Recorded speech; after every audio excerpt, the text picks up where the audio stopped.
Waniriza ku YouTube channel yange Kasima Nelson-Kanel ICT Medicine.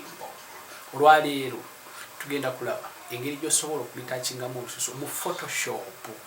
Nesigala nga luli nakyo ndwabula nga sirufuuse lwa plastic. Amanye ebiri byanjawulo ebyali abalitachinga olususu bulaba nga omuntu alinga kaddole.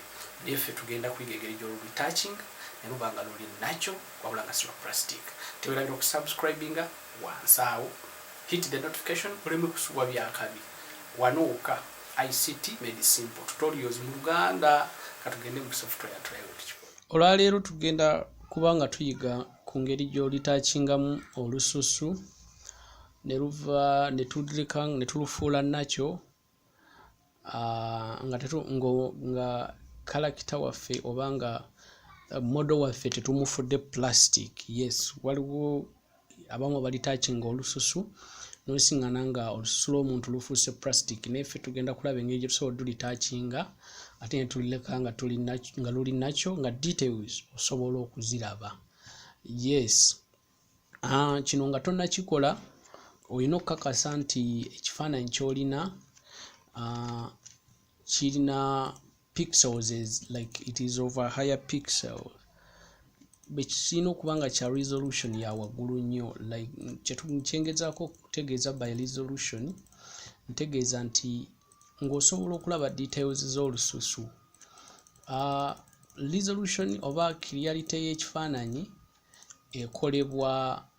ekolebwa determiningibwa pixels za kamera eyakubye ekifaananyi ekyo. Ekifaananyi bw'oba wakikubisizza ka ayiteero kakasa nti kijja kuba kya pixels ntono, nti kyengezaako okugamba nti ne details z'olususu kijja kubeerera gwe kizibu nnyo okuziraba. Ekitegeeza nti ekyo ekifaananyi kiba kizibu nnyo kyaku editinga. So kyenjagala otegeere nga tonnaba kugamba nti nno ogenda ku editinga ekifaananyi, olina okusooka kubanga buno obuvunaanyizibwa bwo, olina okusooka okukakasa nti ekifaananyi ky'ogenda okweditinga kinyirira. Yes, ebiseera ebisinga tukuba ebifaananyi ku masimu gaffe naye nga tetufaayo kumanya ekifaananyi kyange kamera yange yo ya megapixels meka, kubanga the higher the pixels, the higher the pixels of the camera, the quality, the photos that camera will take. So eyo factor nkulu nnyo.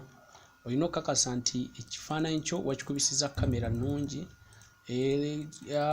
good enough. Nti ennaku zino ku katale tulinawo smartphones ezirina kamera ezirina 48 megapixels, 24 megapixels.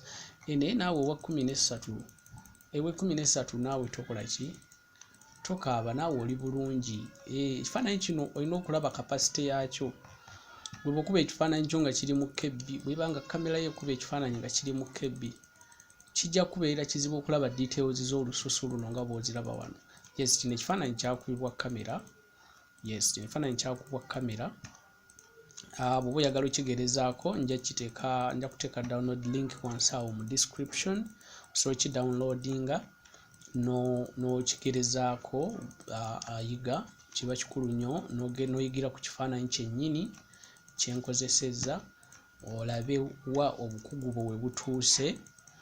Yes, naye nga mbadde nkyannyonnyola clarity y'ekifaananyi nti ekifaananyi ky'ogenda okukolako olina kusooka olabe osobola okulaba details z'olususu, kubanga ekyamazima oba tosobola kulaba details z'olususu kijja kukuzibuwalira nnyo okulitachinga olususu. Step gye tugenda okuddako lunyirire. So eyo factor nkulu nga tonnaba kulowooza ku editinga lususu oba kululitachinga.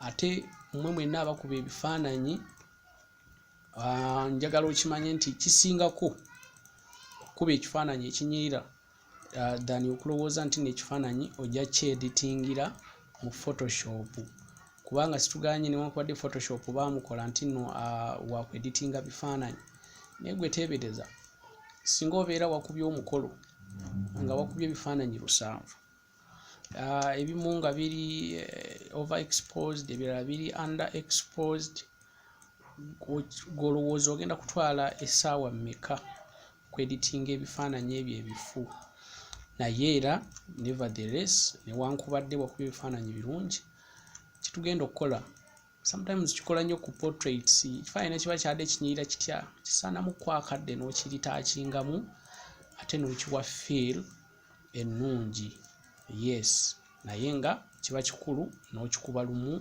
nga kinyirira. Wano mu kukyeditinga oba mu kukyongeramu akantu konna kikuyamba nti ekifaananyi kyo kiba kinyirira. Kyembadde ngezezaako okukola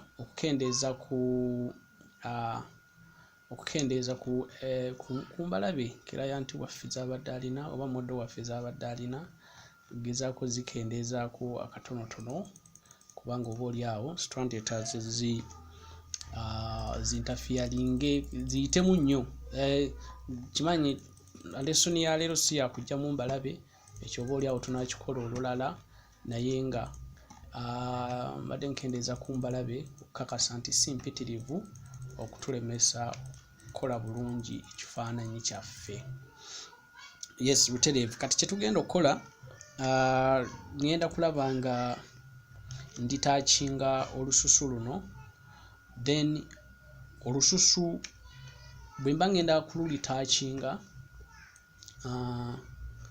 njagala nkakase nti nno details zisigalamu, okugamba omuntu nneme kumufuula plastic. So ekifaananyi kyaffe nga maze okujjamu ku bubalabu obutonotono, ngenda ku keyboard yange ngenda ku pressinga control J. Ekimpressingisa control J kwe kukola layer endala oba okuduplicatinga layer eyo yennyini. Kati bwe mmala okuduplicatinga layer eyo era nga nyiga control I. Control I is to invert the layer, ebigambo bya luzungu. Bwe mmala okuinvertinga layer eno nga nzija ngikyusa nga njijja mu normal, then nga ngifuula vivid. Njijja mu normal to vivid light. Layer eno bwe mmala okugifuula vivid light nga nzija ku filters. Bwe nzija ku filters nga nchuzinga other high pass.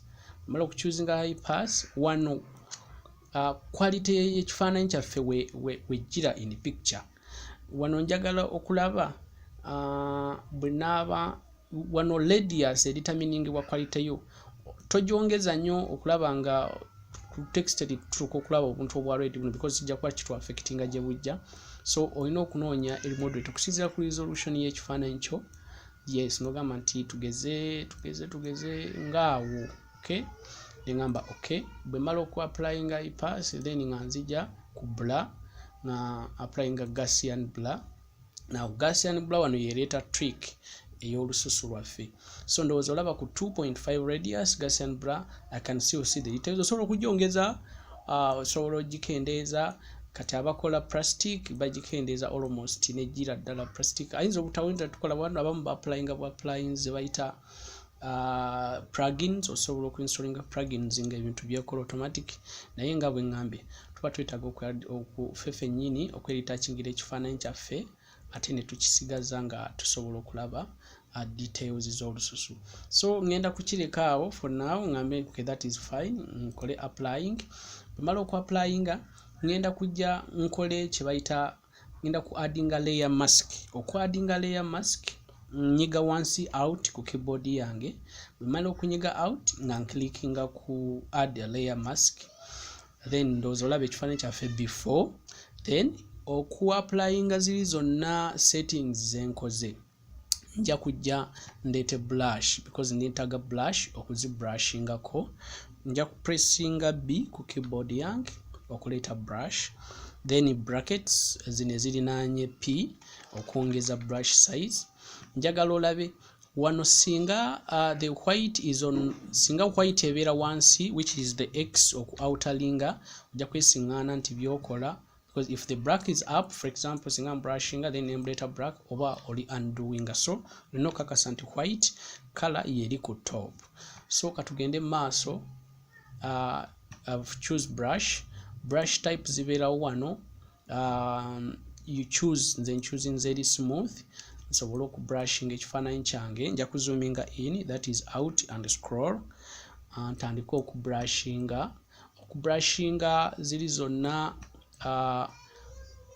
settings zetwakoze. Okay, yes, so okusinziira ku zenna settings enakoze nafubye okulaba nga nkola radius, okulaba nga eyabadde reasonable, okulaba nga olususu lwange bwe mbrushingako biri byonna lujja kusigala nga luli nakyo, kegamba nga yes, model wange tafuuse nnyo plastic nga osobola okulaba ku details z'olususu.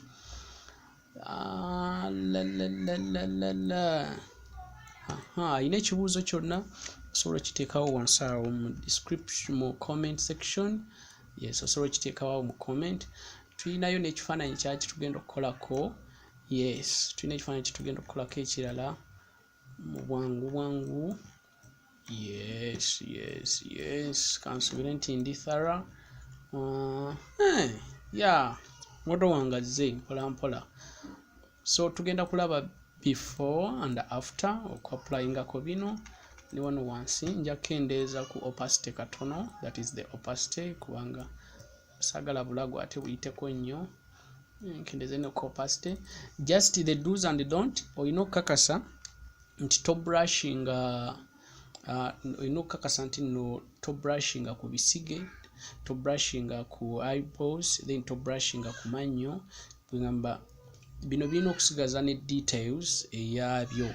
Okay, yes, then katulabe ngenda kutangolinga eriiso lino ye on and off. So bwenzijako kyekifaananyi kyaffe bwe kyafaananyi nga tutunakiritakinga, bwenzizaako bwekiti bwe kifaanana. Then bw'omala tugeze ng'oli ready, oyagala kusavinga ekifaananyi kyo, okumaginga layers zino ku keyboard opressinga Ctrl E n'ogatta layer ezo, ekifaananyi ne kifuuka kimu. Awo osobola ogenda mu maaso n'okisavinga nga bw'oyagadde. So that is how retouch. Njagadde okulaba ku kifaananyi nga kibadde kirina embalabe, then katulabe ate ku kifaananyi ekirala nga tekirina mbalabe. Tulina mukwano gwange wano Maria. Yes, tulina Maria. Maria ayinamu ne ku mbalabe ntonotono. So let us see bwe tuba ku retouchinga lususu lwa Maria tulufuule natural and healthy, tukola tutya. Yes, jukira nti bw'oba olina ekibuuzo teweerabira kibuuzo ekyo okukiteekawo wansi mu comment section. Yes, okusinziira ku bubalabe Maria bw'alina butonotono tebujja tutwalira nnyo time. Yes, alina ekibuuzo kyonna okiteekawo mu comment section nendaba bwenkuddamu. Yes, alina inquiries zonna. Yes, so nga bwe twakoze mu kifaananyi kyasoose, twapressinze Ctrl J. Bwe twamaze okupressinga Ctrl J ne tupressinga Ctrl I. Ctrl J yakola new layer, Ctrl I ku invertinga layer eno, then ne tujja ku kika kya layer ne tugifuula vivid light ne tugijja mu normal. Bwe tugifuula vivid light ne tujja ku filters ne tuchoosinga other, then high pass. Bwe tugifuula high pass njagala weetegereze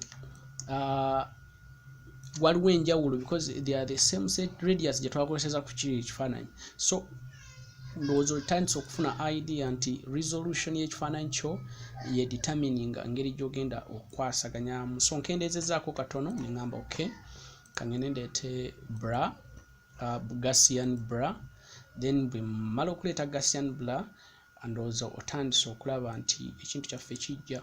Maria nja kumwongeramu Gaussian blur lutono olw'ensonga njagala nnyo details z'olususu lwe zisigale nga ziri nakyo, then ngambe okay. Yes, teweerabira nti nno twagambye okwata out okukola the layer mask, okwata out ku keyboard no clickinga ku layer mask. Bw'omala ekyo then no choosinga brush, that is B ku keyboard. Bw'omala okuchoosinga brush, opacity kanjongezeeko katono. Opacity oyinza gikola 100, kyonna kyoyagala, ngenda gireka ku 93, then ntandike ogubrushinga settings zange ziri zonna ku kifaananyi kino. Settings ezo osobola ozisavinga, ogenda awo n'ozisavinga nga favorites such that buli lwojja onyiga bunyizi osavingako ne keyboard shortcut. Naye jjukira tugambye nti oyinza okuba okola ku bifaananyi bya njawulo nga byonna birina resolution ey'enjawulo. So you can do it the hard way always, nga olina okujja no-determininga settings zo zoyagala okwapplyinga ku kifaananyi ekyo, then nomala no proceedinga bulungi. Teweerabira nti twagambye to brushinga ku maaso, to brushinga ku bisige, to brushinga ku mannyo. Yes, so olina okulekayo details. So katulabe on and off. That is before, this is after, this is before, this is after. Yeah, weebale kulaba. Alina ekibuuzo kirekewo wansi awo, ate tujja kuba tuddiŋŋana omulundi ogujja.